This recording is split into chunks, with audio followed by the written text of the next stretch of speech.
30.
xem cả mấy cái hot and tea.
Mùa hè nó mọc đầy cái này này.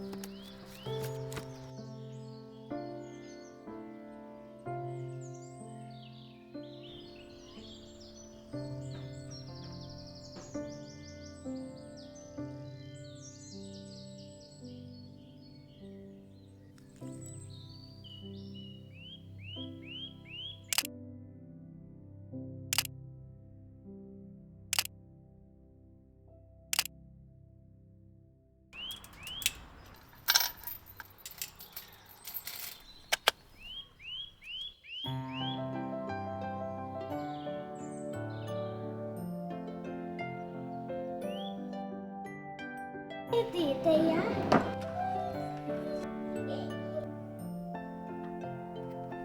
Cẩn thận nha.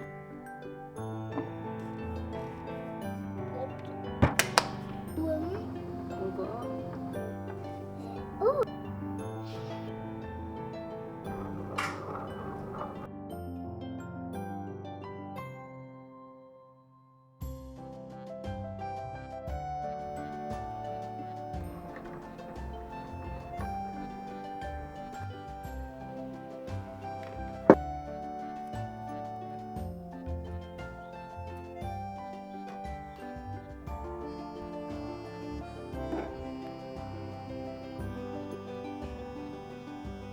Hình như gần này là một cái chip này yêu quá. Rồi, bạn rung đùng đùng luôn. Lông nó còn chưa khô hết đi kìa. Nói chung chúng nó phải ở trong này lâu, cho đến khi nào lông chúng nó khô hết ấy. Đi chúng nó dẫm vào cái con kia thế thì con nó cứ dẫm lên đầu con này thế thì chết đấy. Thế đấy.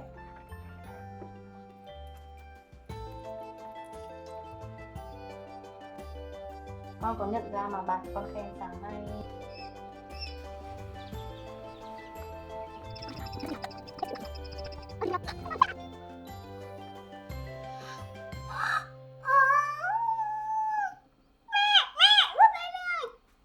ra rồi. đây ba bạn, đây ba bạn.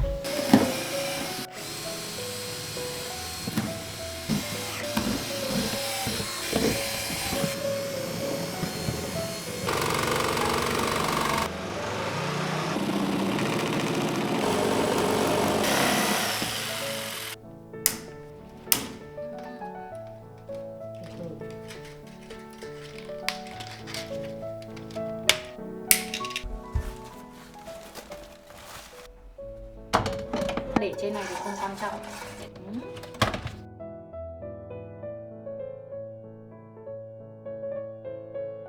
Rồi, lấy Gigi đi.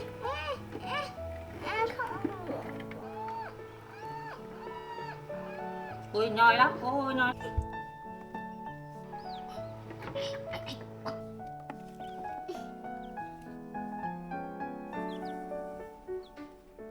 Con đẩy nó ra sớm.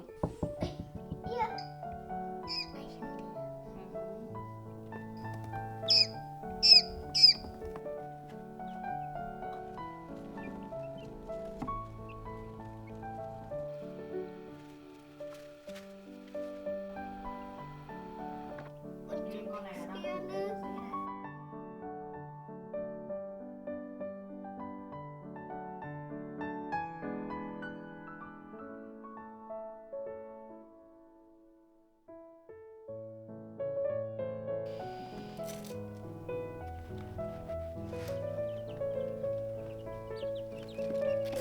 đấy, được rồi, ok.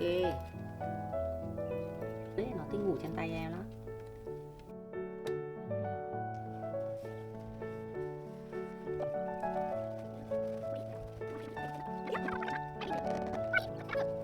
Thôi à, để tay xuống, các bạn đang làm một tí nữa các bạn đi ngủ thôi, nhão kìa.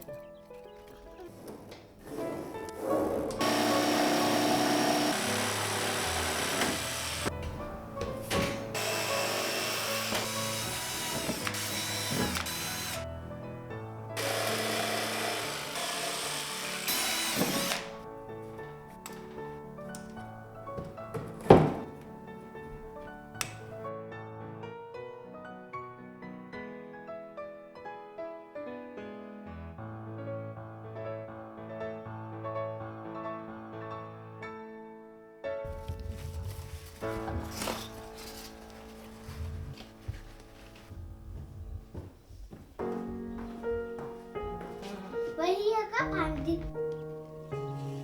Stapel vorankommen mag.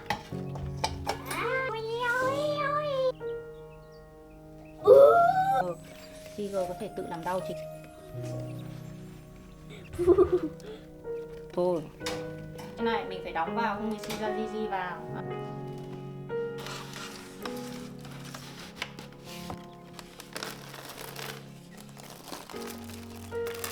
Ôi.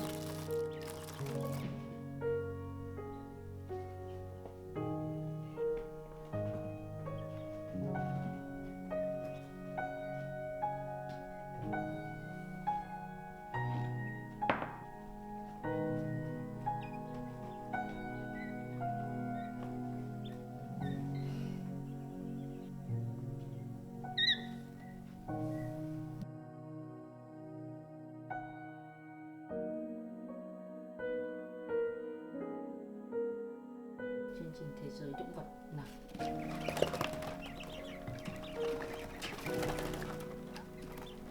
Thì vậy.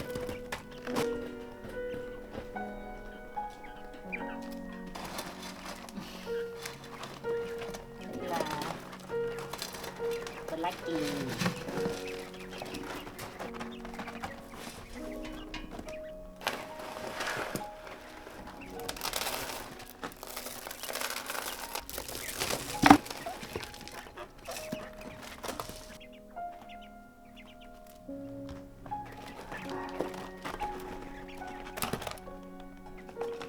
Giới thiệu, đây là Tiger. Mổ ra khỏi quả trứng này.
sieht ja besonders schön. Ma chứ ma đen hơn.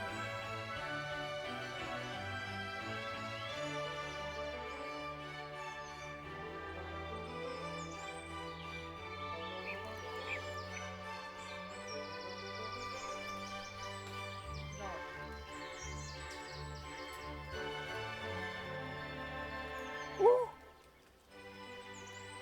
À, 14. Ổn định rồi đấy.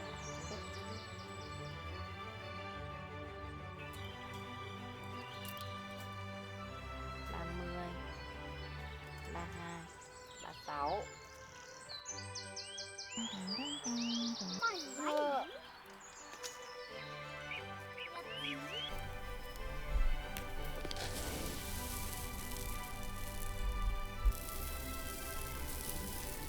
Cái này là cái này xanh nhuyễn.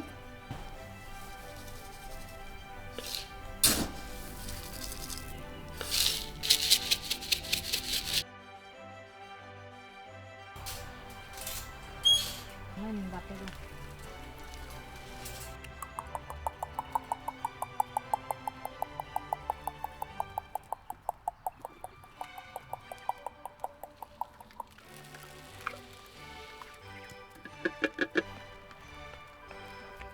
Như đâu?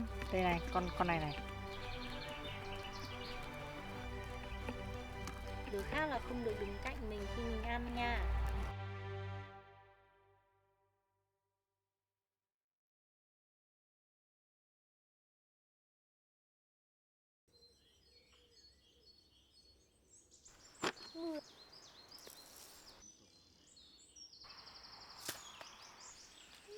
Thấy chưa?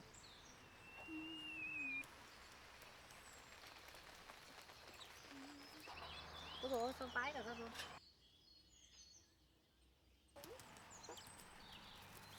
Là Dung. Cái cắn này cắn mình chứ.